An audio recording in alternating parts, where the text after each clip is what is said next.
हाय। आज की क्लास में हम एक इम्पॉर्टेंट टॉपिक देखेंगे which is basically the instruction cycle. काफ़ी सिंपल सा टॉपिक है और इसके ऊपर कंटेंट भी बहुत ज़्यादा अवेलेबल है ऑन दी वेब क्योंकि बहुत ज़्यादा इजी टॉपिक है। तो I could have skipped it but मैंने सोचा कि चलें प्लेलिस्ट बना रहे हैं तो इसको भी कंप्लीट करते हैं। तो बेसिकली एक इंस्ट्रक्शन जो है वो कुछ फेजेस से होके गुजरता है जिसमें सबसे शुरू में जो इंस्ट्रक्शन की लाइफ टाइम होती है शुरू कहाँ से होती है, फेच से होती है। बेसिकली जो आपका सीपीयू होता है, सीपीयू के अंदर एक रजिस्टर होता है, उस रजिस्टर को हम कहते हैं प्रोग्राम काउंटर या पीसी आप कहते हैं। इसके अंदर क्या होता है, उस इंस्ट्रक्शन का एड्रेस होता है जो मेमोरी के अंदर मौजूद है और जिसको सीपीयू ने अभी या नेक्स्ट एग्जीक्यूट करना है। फॉर एग्जांपल अभी सीपीयू ने सब कुछ कंप्लीट कर लिया और फ्री है, तो ये देखेगा कि पीसी के अंदर क्या है, मतलब मेरा नेक्स्ट टास्क क्या है। तो यहाँ पे बेसिकली एक इंस्ट्रक्शन की एड्रेस होती है जो मेमोरी के अंदर मौजूद हो।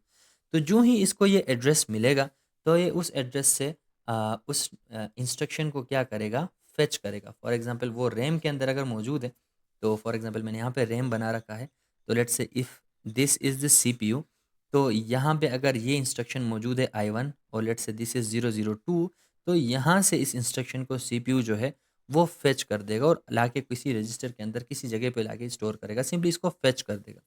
दूसरा जो पार्ट है, वहाँ पे क्या है, इस इंस्ट्रक्शन को डिकोड किया जाएगा। डिकोड के बहुत सारे मतलब हो सकते हैं और यहाँ पे ज़्यादातर स्टूडेंट्स स्टक होते हैं। हमने 2-3 वीडियोज़ पहले हमने देखा था कि इंस्ट्रक्शन के अंदर क्या-क्या चीज़ें होती हैं, ऑप कोड होती है, एड्रेसेस ऑफ ऑपरेंड्स होते हैं और मूड होता है। हमने पढ़ा था कि बेसिकली एक इंस्ट्रक्शन के अंदर सबसे इम्पोर्टेंट और सबसे पहली चीज़ जो है वो ऑप कोड है। फॉर एग्ज़ाम्पल 0001 लिखा हुआ है ऑप कोड में। तो डिकोड करने से मुराद ये है कि सीपीयू देखेगा कि इस 001 ऑप कोड का क्या मतलब है। Basically the CPU needs to know कि इसने इस इंस्ट्रक्शन में कौन सा काम परफॉर्म करना है। लेट्स से कि 001 जो है ये एडिशन के लिए है ऑप कोड। लेट्स से 0010 जो ऑप कोड है ये फॉर एग्जांपल मल्टीप्लिकेशन के लिए है। तो इसके अंदर देखेगा कि इसके अंदर वैल्यू असल में क्या है। अगर इसको 001 मिल गया तो सीपीयू ने ये डिकोड किया कि हमने क्या करना है, एडिशन का ऑपरेशन परफॉर्म करना है।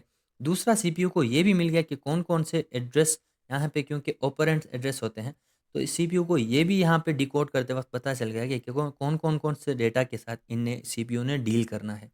और फिर उनको मूड का भी पता चल गया कि किस तरीके से डेटा को फेच करना है, डेटा को फेच करना है। इंस्ट्रक्शन को हम ऑलरेडी फेच कर चुके हैं, जिस उस इंस्ट्रक्शन के अंदर जिन डेटा की ज़रूरत है, उनकी अभी हम बात करें। तो डिकोड में बेसिकली सीपीयू देखता है कि ऑप कोड क्या है, मतलब हमने इस इंस्ट्रक्शन में क्या काम परफॉर्म करना है, किस डेटा के साथ डील करना है और उनके एड्रेसेस क्या हैं, और लास्टली किस तरीके से उन डेटा को हमने एक्सेस करना है, आइदर फ्रॉम मेमोरी या किसी रजिस्टर में मौजूद है, इस तरीके से। तो इस होल प्रोसेस को हम कहते हैं डिकोड।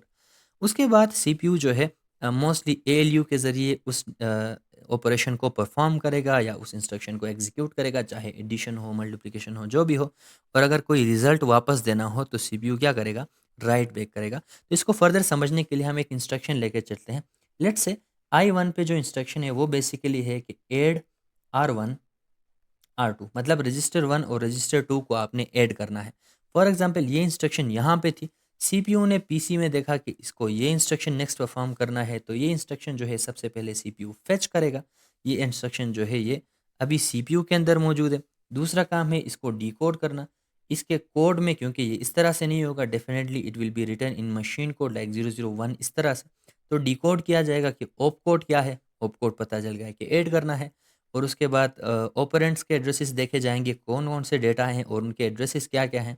तो लेट्स से ये भी उनको पता चल गया और मोड का पता चलेगा कि कहाँ पे मौजूद है डेटा और किस तरह से एक्सेस करना है। तो हमने यहाँ पे ये लिखा है R1 R2, तो मतलब दोनों रजिस्टर के अंदर मौजूद है, तो डायरेक्टली हमने यहाँ पे इनको लिखा हुआ है। तो अभी डिकोड भी हो गया, तो तीसरा काम जो है वो एग्ज़ीक्यूट कराना है। इस तरह के कामों के लिए सीपीयू के अंदर एक स्पेस मौजूद होती है, जगह मौजूद होती है, एएलयू के नाम से, जो इस तरह के काम कराता है। तो R1 और R2 को ले जाया जाएगा इनसाइड द एएलयू और इनकी एडिशन परफॉर्म की जाएगी। लेट्स से R1 के अंदर 2 है और R2 के अंदर 3 है। तो 2 और 3 को बेसिकली प्लस किया जाएगा तो क्या वैल्यू आएगी, 5 वैल्यू आएगी। तो एडिशन करने का काम जो है वो एग्जीक्यूट हो गया।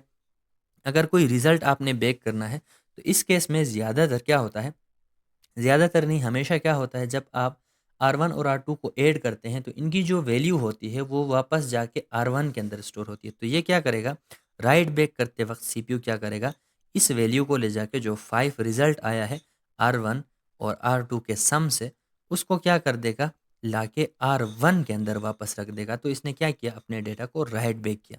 वैल्यू कंप्लीट, इंस्ट्रक्शन आपकी कंप्लीट हो गई। तो इसके बाद आपका पीसी में देखेगा फिर से। तो let's say this time it has 00 let's say 9। तो इस केस में सीपीयू क्या करेगा, फिर आगे जाके 009 को फेच करेगा और यही साइकिल जो है वो फिर से परफॉर्म करेगा।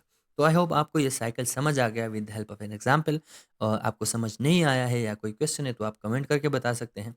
अदरवाइज़ आप वीडियो को लाइक कर सकते हैं और आप हमारे चैनल को प्लीज़ सब्सक्राइब करें। Thank you.